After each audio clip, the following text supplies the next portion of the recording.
कभी कभी किसी इंसान की जिंदगी बाहर से जितनी खूबसूरत दिखाई देती है, अंदर से उतनी ही रहस्यमयी होती है।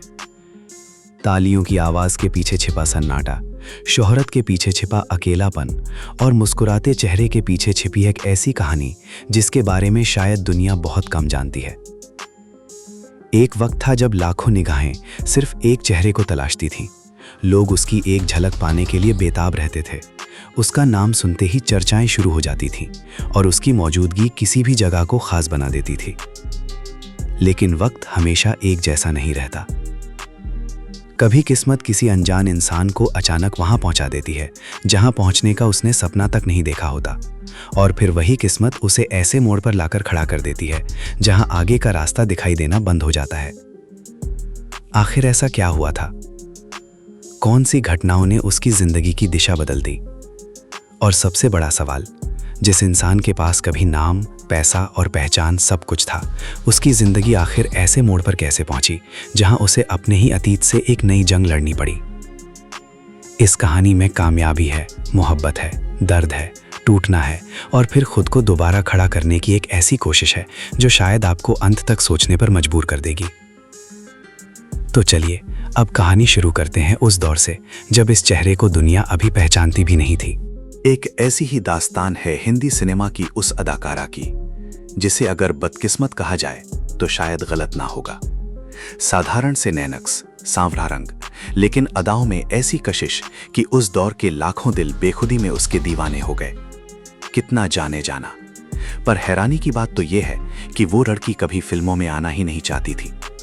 मुझ पे दया कर, तकदीर इंसान को कहां से कहां ले जाए ये राज कोई नहीं जानता। किस्मत की लकीरों ने उसे देखते ही देखते उस वक्त की सबसे चर्चित, सबसे दिलकश अभिनेत्री बना दिया। हाल ये था कि बड़े बड़े निर्माता नोटों से भरे बैग लेकर उसके दरवाजे पर खड़े रहते, बस एक खास सुनने के इंतजार में। लेकिन सवाल यह है कि आखिर उसकी जिंदगी में ऐसा क्या हुआ जिसने उसे हिंदुस्तान छोड़कर पेरिस बसने पर मजबूर कर दिया? कैसे एक मैगजीन में छपी तस्वीर उसकी पूरी दुनिया उजाड़ने की वजह बन गई? आखिर कौन था वो दीवाना डायरेक्टर जो 6 महीनों तक उसके पीछे हाथ धोकर पड़ा कि तूने मेरी इज्जत पे हाथ डाला, शेरीना में देखना मुझको यूं छला? कैसे उसकी पहली फिल्म ने भारतीय सिनेमा में वो रिकॉर्ड बना दिए जिन्हें तोड़ पाना आज भी आसान है, तेरी जान? कैसे उस दौर में उस साधारण सी दिखने वाली लड़की के कैसेट्स 1 करोड़ से भी ज्यादा बिक गए? जी हाँ, उसी साधारण सी दिखने वाली लड़की ने कई अभिनेताओं और निर्देशकों की तकदीर संवार दी। शायद इसीलिए आज भी दुनिया उसे याद करती है। मगर इतना नाम, इतनी शोहरत, फिर भी वो अदाकारा अचानक हिंदी सिनेमा से कैसे हमेशा हमेशा के लिए गुम हो गई? कैसे जिसके पास दौलत बोरों में भरकर आती थी उसे एक दिन किराए के एक छोटे से मकान में रहना पड़ा? और क्या सचमुच में वो मरकर एक बार फिर से जिंदा हो गई थी? कैसे उसकी जिंदगी में 2-2 बार उसका जन्म हुआ? कौन सा वो खौफनाक हादसा था जिसने उसकी पूरी दुनिया बदल कर रख दी? कैसे ये अदाकारा सालों तक जिंदगी और मौत के दरमियान जंग लड़ती रही? आज देखिए, दुनिया की नजर से ओझल हो चुकी वही अदाकारा आज लाखों लोगों के लिए एक मिसाल है, एक प्रेरणा है। तो आइए आज इस वीडियो में जानते हैं हिंदी सिनेमा की वो मशहूर अदाकारा जिसे हम अन्नू अग्रवाल के नाम से जानते हैं। अन्नू अग्रवाल के वो अनसुने पहलू जो किसी फिल्म की कहानी से कम नहीं। दोस्तों, आज हम बात करने जा रहे हैं उस अदाकारा की जिसने अपनी पहली ही फिल्म से हिंदुस्तान के सिनेमा में जैसे आग लगा दी थी। भले ही आज वो गुमनामी की चादर ओढ़े खामोश जिंदगी जी रही हो, लेकिन एक दौर ऐसा भी था जब उसका नाम ही सनसनी बन जाया करता था। जी हाँ दोस्तों, आज हम बात कर रहे हैं सांवली सलोनी सूरत, लंबे कद और मासूम अदाओं वाली अनीता अग्रवाल की, जिन्हें आज दुनिया अन्नू अग्रवाल के नाम से जानती है। यार, हमें कितना जाने जाना। दोस्तों, ये कहानी किसी दर्द भरी फिल्म से कम नहीं, क्योंकि इसमें वो सब कुछ है जो दिल को बेचैन करता है और आंखों को नम भी। अन्नू अग्रवाल का जन्म 11 जनवरी 1969 को नई दिल्ली में हुआ। उनके पिता रमेश प्रकाश आर्या भारतीय वायुसेना से जुड़े हुए थे और मां उर्मिला आर्या एक स्नेह भरी गृहिणी थी। माता पिता ने इस प्यारी सी बच्ची का नाम रखा अनीता, लेकिन वक्त ने इसी अनीता को दुनिया भर में अन्नू बना दिया। बचपन से ही अन्नू का मिजाज बेहद खुशदिल और जिंदा दिल था। वो पढ़ाई में बेहद तेज थीं और साथ ही स्कूल के दिनों से ही नाटक, डांस और हर सांस्कृतिक कार्यक्रम में अन्नू बढ़ चढ़कर हिस्सा लिया करती थी। 8वीं कक्षा तक पहुंचते पहुंचते अन्नू ने अपना छोटा सा थिएटर ग्रुप भी बना लिया और 10वीं आते आते नाटकों के लिए कहानियां भी लिखने लगी। मगर जैसे जैसे बोर्ड के इम्तिहान करीब आए, परिवार का दबाव बढ़ता चला गया। अब बस पढ़ाई पर ध्यान दो, बोर्ड के इम्तिहान में तुम्हारे नंबर अच्छे आने ही चाहिए। और फिर अन्नू ने सारे शौक चुपचाप किनारे रख दिए। बेहद अच्छे नंबरों से स्कूल की पढ़ाई पूरी की तो और जब उन्होंने अपने ग्रेजुएशन की पढ़ाई शुरू की तो दिल्ली विश्वविद्यालय में समाजशास्त्र में उन्होंने गोल्ड मेडल हासिल किया। आपको यकीन नहीं होगा, पढ़ाई में अव्वल रहने वाली अन्नू सिर्फ किताबों तक सीमित नहीं थी, बल्कि समाज में फैली कुरीतियों के खिलाफ खुलकर आवाज उठाती, लोगों के साथ मिलकर काम करती। जब अनीता को गोल्ड मेडल मिला तो उसके साथ उन्हें इनामी राशि भी मिली, और शायद यही वो पल था जहां से उनकी किस्मत ने एक नया मोड़ लेना शुरू कर दिया था। उसी इनामी राशि के पैसों से अनीता ने एक टिकट खरीदी, सपनों की नगरी मुंबई की। मुंबई गई तो अपने दोस्तों के साथ एक थिएटर का नाटक देखने पहुंच गई, और यहीं से किस्मत ने चुपके से अपने दरवाजे खोल दिए थे, क्योंकि उसी थिएटर में मौजूद थी मशहूर लेखिका, समाज सेविका और जानी मानी मॉडल शोभा डे। शोभा डे की नज़र जैसे ही अनीता पर पड़ी, वो कुछ पल के लिए उन्हें देखती ही रह गईं। मुस्कुराकर बोली, तुम तो स्टार मटीरियल हो, तुम्हें तुरंत मॉडलिंग में आ जाना चाहिए। और शायद यहीं से शुरू हुई एक साधारण लड़की की असाधारण कहानी। तो डे से मुलाकात के बाद जैसे अन्नू की जिंदगी ने एक नया रंग पकड़ लिया हो। उन्होंने अन्नू को कई मॉडलिंग ऑफर दिए, और पहली बार अन्नू को महसूस हुआ कि दुनिया कितनी बड़ी है और तकदीर कितनी तेजी से करवट ले सकती है। किस्मत की पहली दस्तक थी गोदरेज कंपनी का मॉडलिंग असाइनमेंट, जिसके लिए अनीता को मेहनताना मिला 700 रुपए। दोस्तों, ये रकम भले ही छोटी थी, मगर यही वो कदम था जिसे आगे चलकर उन्हें आसमान तक पहुंचा दिया। और इसी एक ऐड के बाद अनीता का नाम बॉलीवुड के गलियारों में गूंजने लगा। धीरे धीरे विज्ञापन की दुनिया ने उन्हें अपनी बाहों में भर लिया, और देखते ही देखते अनीता भारत की पहली इंटरनेशनल मॉडल बन गई। कहने लगी, अब हाल ये था कि मॉडलिंग, इंटरव्यू और सूट्स के ढेरों ऑफर उनके दरवाजे पर दस्तक दे रहे थे। कहा जाता है कि जो काम एक साधारण लड़की के लिए सिर्फ सपना होते हैं, वो अनीता ने हकीकत में कर दिखाया था। भले ही अनीता आज एक सुपर मॉडल बन गई थी, मगर उसका दिल आज भी एक मासूम बच्ची की तरह था। ये बात यहीं से दिखाई पड़ती है कि जब एक विज्ञापन के लिए उन्हें 1 लाख रुपए मिले और उन्होंने उस बड़ी रकम को तुरंत गरीब और नेत्रहीन बच्चों को दान कर दिया। जी हाँ दोस्तों, ये सिर्फ पैसे नहीं थे, ये उनकी इंसानियत की वो रोशनी थी जो शोहरत से भी ज्यादा चमकदार थी। आपको बता दें कि ये 1 लाख रुपए की रकम उस जमाने में एक बहुत बड़ी रकम हुआ करती थी। देखो बन गई, इंटरव्यूज का दौर चल रहा था, और उसी दौर में उनका इंटरव्यू मशहूर निर्माता निर्देशक महेश भट्ट की नज़र से भी गुजरा, और उस इंटरव्यू के साथ छपी अनीता की तस्वीर गहराई तक महेश भट्ट को प्रभावित कर गई। इन बालों को, इन गालों को, रेशम के जाल। उन्होंने बिना देर किए अन्नू से संपर्क किया और अपनी अगली फिल्म आस्की के लिए हीरोइन बनने का प्रस्ताव दे दिया। लेकिन कहानी यहाँ अजीब मोड़ ले लेती है। अन्नू अग्रवाल ने इस फिल्म को करने से साफ इनकार कर दिया। उनका कहना था, मैं सिर्फ मॉडलिंग करना चाहती हूँ, मुझे हिंदी फिल्मों में काम करने का जरा सा भी शौक नहीं। यहाँ तक कि उन्होंने तय कर रखा था अपने बॉयफ्रेंड से शादी करने के बाद सीधा पेरिस में बस जाएंगी, फिल्मी दुनिया से बहुत दूर। मगर महेश भट्ट भी अपनी जिद के पक्के थे। उन्होंने ठान लिया, अगर इस फिल्म में कोई हीरोइन होगी तो वो सिर्फ अन्नू अग्रवाल, वरना ये फिल्म बनेगी ही नहीं। दोस्तों, 1-2 दिन नहीं बल्कि 6 महीनों तक महेश भट्ट उनको लेने के लिए भरकस प्रयास करते रहे, और कहते हैं जब इरादे सच्चे हों तो तकदीर भी झुक जाती है। वो दिन आया जब अन्नू ने फिल्म के लिए हाँ कह दी। महेश भट्ट साहब ने भी आस्की फिल्म की घोषणा कर दी, जिसमें उनके साथ हीरो थे राहुल राय, और ये उनकी भी पहली ही फिल्म थी। सोचिए दोस्तों, कितना बड़ा जोखिम, हीरो भी नया, हीरोइन भी नहीं। और ये वो दौर था जब माधुरी दीक्षित, जूही चावला और काजोल जैसी अदाकाराएं बॉलीवुड पर राज कर रही थीं। दिन में इंतजार, लेकिन फिर आया साल 1990 और फिल्म के रिलीज के साथ ही मनो भारती सिनेमा में तूफान आ गया हो। अपनी उम्मीदों से कई गुना ज्यादा इस फिल्म ने कमाल कर दिखाया। दुनिया भुला दूंगी तेरी चाहत में फिल्म की कामयाबी ने अनु अग्रवाल, राहुल राय, नदीम श्रवण, कुमार सानू, अनुराधा पुडवाल, उदित नारायण और खुद महेश भट्ट के सफर को 4 चांद लगा दिए थे। वैसे दिलचस्प बात तो यह है कि फिल्म के रिलीज होने के पहले ही इसके गानों का एल्बम लॉन्च हो चुका था, और वो गीत ऐसी सनसनी बने कि इतिहास रचने से, दिल को चुराना मेरे, धीरे से जिंदगी, करीब 1 करोड़ से भी ज्यादा बाजार में कैसेट बिक गए थे। एक ऐसा रिकॉर्ड जिसे उस दौर में सोचना भी मुश्किल था, और यहीं से अनीता हमेशा के लिए अनु बन गई। डायरेक्टर महेश भट्ट साहब ने ही उन्हें ये उनका नया नाम दिया था। अब अनु अग्रवाल एक सुपरस्टार थीं। जो लड़की कभी जुहू के छोटे से पीजी में रहा करती थी, फिल्म रिलीज होने के अगले दिन जब वो नींद से जागी तो घर के बाहर हजारों लोगों की भीड़ थी। हर शख्स सिर्फ एक झलक पाना चाह रहा था। दीवारों पर लिखा था, आई लव यू अनु। मगर शोहरत की इस चमक के बीच एक अजीब सच्चाई भी छिपी थी। जिस मकान में वो पीजी में रहती थी, उसी मकान मालिक ने उन्हें रातों रात घर से बाहर निकाल दिया।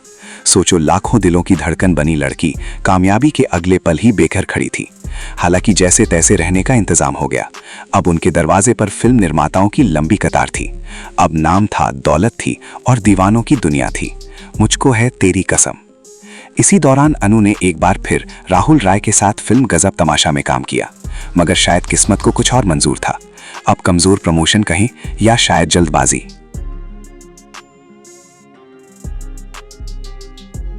या सिर्फ इसे दुर्भाग्य कहें, फिल्म उतनी कामयाब नहीं हो सकी जितनी सभी को उम्मीद थी। वैसे दोस्तों, आपको बता दें, आस्की फिल्म की कामयाबी का सुर सिर्फ हिंदी सिनेमा तक सीमित नहीं रहा। उसकी गूंज दक्षिण भारत तक पहुंची। मशहूर तमिल फिल्म निर्माता मणि रत्नम ने अनु को लेकर फिल्म तिरदा तिरदा बनाने का फैसला किया। उम्मीदें एक बार फिर आसमान छू रही थीं, लेकिन किस्मत ने यहां पर भी पूरा साथ नहीं दिया। फिल्म रिलीज हुई, मगर बस एक औसत कामयाबी तक सिमट कर रह गई। उतार चढ़ाव का ये सिलसिला यहीं नहीं रुका। इसी दौर में अनु की फिल्में किंग अंकल और खलायका भी आईं, जिन्होंने दर्शकों के बीच में अपनी ठीक ठाक जगह भी बनाई। वैसे अनु को अभी इंडस्ट्री में आए बहुत ज्यादा वक्त नहीं हुआ था। उन्होंने सिर्फ 5-6 महीने ही गुजारे थे, फिर भी वो भारतीय सिनेमा की टॉप अभिनेत्रियों में गिनी जाने लगी थी। पहली फिल्म जैसी दीवानगी उन्हें दोबारा शायद कभी नहीं मिली, लेकिन चर्चाओं में रहना उन्होंने कभी नहीं छोड़ा। उनके पास आज भी फिल्मों की लंबी कतार थी, पर साथ ही उनके बोल्ड लुक की वजह से आलोचनाएं भी लगातार हो रही थीं। इसी बीच अनु ने एक German film the cloud door में भी काम किया और उस दौर में कई न्यूड सीन देकर भारतीय सिनेमा में अनु ने तूफान ला दिया। एक बार फिर उनका नाम सुर्खियों में था, मगर अनु ने कभी विवादों की परवाह तो की ही नहीं। उनका अंदाज कुछ ऐसा था, बेखौफ, बेपरवाह और अपने रास्ते पर चलने वाला। अखबारों और मैगजीन में उनसे जुड़ी अफवाहों की भरमार थी और इन्हीं खबरों का असर उनकी निजी जिंदगी पर भी पड़ा। अनु उस वक्त रिक नाम के एक लड़के से प्यार करती और उससे शादी करने के बाद पेरिस में बस जाना चाहती थी, लेकिन अफवाहों के शोर ने यह रिश्ता तोड़ दिया। इस टूटन के बाद अनु ने दोबारा कभी शादी के बारे में विचार भी नहीं किया। साल आया 1994। भारत में MTV चैनल के साथ बतौर डीजे करीब 4 सालों तक काम किया। हाँ, उन्होंने फिल्में करना नहीं छोड़ी थी। इसके बाद वो कई फिल्में जैसे जन्म कुंडली और रिटर्न ऑफ द ज्वेल थी में भी नजर आईं। बलुओं में घोला जाए फूलों का शबाब और उसमें फिर मिलाई जाए थोड़ी सी शराब। वैसे सच तो ये है कि अन्नू सिनेमा में रहना ही नहीं चाहती थी। उनके पास नाम था, पैसा था, शोहरत थी, जो लोग सपने में देखते हैं। फिर भी उन्होंने ये सब कुछ छोड़ दिया, क्योंकि शायद इसी सब में उन्हें उनके प्रेमी से अलग कर दिया था। और इस टूटन में उन्होंने अपना घर, कार, सामान सब कुछ बेचकर वो निकल पड़ी एक लंबे वॉयज, क्या भुला दूंगी तेरी चाहत में। और काफी समय बाद एक बार फिर वो भारत लौट कर आईं और सीधे मुड़ गईं योग और साधना की ओर। उत्तराखंड के एक आश्रम में जाकर उन्होंने दुनिया के शोर से दूर एक नई जिंदगी चुन ली। इस शोरगुल से दूर रहने के लिए शायद उन्होंने अपना नाम भी बदल लिया। उन्होंने अपना अब नया नाम रखा, आनंद प्रिया। दोस्तों, अन्नू से बनी आनंद प्रिया अब गुमनामी नहीं बल्कि आत्मिक शांति के लिए जी रही थी। लेकिन अभी किस्मत को तो और बहुत कुछ दिखाना था। तभी उनकी जिंदगी में एक दर्दनाक मोड़ आए, ऐसा दर्दनाक मोड़ जिसकी कल्पना करना भी बेहद खौफनाक था। 29 अक्टूबर 1999, वो बरसाती सुबह जब अन्नू मुंबई से उत्तराखंड की ओर जा रही थीं और चौपाटी इलाके के पास अचानक उनकी कार बेकाबू हो गई और हवा में पलटियां खाते हुए भयानक दुर्घटना का शिकार हो गई। कार पूरी तरह से चकनाचूर थी और अन्नू भी गंभीर रूप से घायल। शरीर में न जाने कितने फ्रैक्चर, चेहरा पूरी तरह से बिगड़ गया था। डॉक्टरों के सामने बस एक सवाल था, क्या उनकी जान बच जाएगी? कई ऑपरेशन हुए, लंबी जद्दोजहद चली। हाँ, अन्नू की जान तो बच गई, लेकिन अन्नू कोमा में चली गई। लेकिन उम्मीदें अब टूट गई थीं। डॉक्टरों ने उनके परिवार से साफ साफ कह दिया था कि वो बस कुछ दिनों की मेहमान है। मगर कहते हैं, ना ऊपर का लिखा किसी को नहीं पता होता। करीब 29 दिनों बाद अन्नू ने आंखें खोली।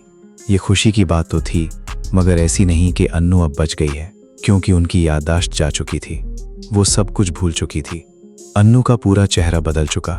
आज प्लास्टिक सर्जरी से शक्ल मिट जाने के बाद भी एक नया चेहरा बनाया जा सकता था। शरीर लगभग पैरालाइज हो गया था। चलना भी अब मुमकिन नहीं रहा था। महीनों तक इलाज चला, लेकिन एक चीज थी जो अभी भी जिंदा थी। वो थी उनकी जीने की इच्छा। ठीक होना चाहती हूँ डॉक्टर, बिल्कुल ठीक होना चाहती हूँ। अन्नू ने हार मानने से इनकार कर दिया था। पर साथ में आपको ये भी बताते चले कि जहां कभी शोहरत के मेले लगते थे, आज वहां मदद के लिए कोई नहीं आया। मगर अन्नू ने किसी से कोई शिकायत नहीं की। लेकिन बेटी, जो कुछ हुआ है उसे भूल जाओ। उसके दिल में बस एक जिद थी, मुझे फिर से जीना है, मुझे फिर से खड़ा होना है। सालों की मेहनत, लंबा इलाज और अटूट हौसला। आखिरकार वो दिन भी आया जब अन्नू एक बार फिर अपने पैरों पर खड़ी हो गई थी। ईश्वर की मर्जी को मंजूर कर लिया है मैंने। डॉक्टर जहां हार मान चुके थे, वहां उनकी दृढ़ इच्छा शक्ति जीत गई। लेकिन चेहरा पहले जैसा नहीं था। आपका मोती गिरा, मिल गया, लेकिन मेरी जिंदगी का मोती ऐसा गिरा कि मिला ही नहीं। दुनिया उन्हें पहचान नहीं पा रही थी और शायद वो खुद को भी नहीं पहचान पा रही थी। फिर भी जिंदगी तो मिली थी, उसे जीना तो था ही, वो भले सुख के साथ हो या दुख के साथ। जिंदगी ने जब उन्हें मौत के दरवाजे तक पहुंचा दिया, तब शायद ऊपर वाले ने सोचा कि इस कहानी का अंत अभी नहीं लिखना है। अपने दूसरे जन्म के बाद अन्नू एक बार फिर लौट कर आईं उसी राह पर जिसने उन्हें जीना सिखाया था। जी हाँ दोस्तों, वो थी योग की राह। अन्नू खुद कहती हैं, 55 साल की उम्र में मेरा असली जन्म हुआ है। आज अन्नू मुंबई में रहकर लोगों को मुफ्त योग सिखाती हैं और इसी योग के जरिए वो अब तक 3 लाख से भी ज्यादा लोगों को प्रेरित कर चुकी हैं। दोस्तों, करीब 10 सालों पहले उन्होंने अपनी एक फाउंडेशन बनाई, अन्नू अग्रवाल फाउंडेशन। इस फाउंडेशन से उन्होंने उन लोगों को जोड़ा जो कमजोर थे, आर्थिक तंगी से जूझ रहे थे या फिर डिप्रेशन के अंधेरे में कहीं खो गए। हमारा जो सेल्फ है, ये डायरेक्टली सब कुछ कनेक्टेड है पूरे ब्रह्मांड से। भले ही आज उनका चेहरा पहले जैसा ना रहा हो, वो पुरानी चमक दिखाई ना देती हो, लेकिन सच तो ये है, 55 साल की उम्र में भी अन्नू बेहद फिट हैं, आत्मविश्वास से भरी हुई हैं और अपने ही अंदाज में बेहद स्टाइलिश हैं। मुंबई में वो बिल्कुल अकेली रहती हैं, क्योंकि उन्होंने अपनी पूरी जिंदगी योग, साधना और सेवा को समर्पित कर दी। और दोस्तों, आपको भी पता है और आज की युवा पीढ़ी को भी यकीन है कि उनकी पहली फिल्म आस्की की विरासत इतनी बड़ी थी कि उसी पर आगे चलकर आस्की 2 बनी, बिन अब रह नहीं सकते तेरे बिन। वैसे दोस्तों, आज भी अन्नू कई टीवी शोज में नजर आती हैं। अनु अग्रवाल की कहानी हमें यही एहसास कराती है कि गिरना कोई हार नहीं है। हार तब होती है जब इंसान दोबारा उठने की कोशिश छोड़ दे। जिस जिंदगी ने उन्हें आसमान दिखाया, उसी जिंदगी ने उन्हें अंधेरे में भी धकेला, लेकिन उन्होंने उस अंधेरे को अपनी आखिरी मंजिल नहीं बनने दिया।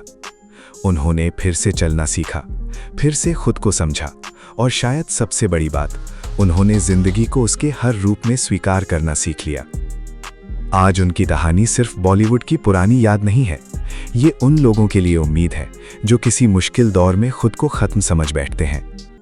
अगर आपकी जिंदगी में भी कभी ऐसा वक्त आए जब लगे कि सब कुछ खत्म हो चुका है, तो बस एक बात याद रखिए, कभी कभी जिंदगी आपको तोड़ती नहीं, आपको उस इंसान में बदल रही होती है जिसे बनने के लिए आप पैदा हुए थे।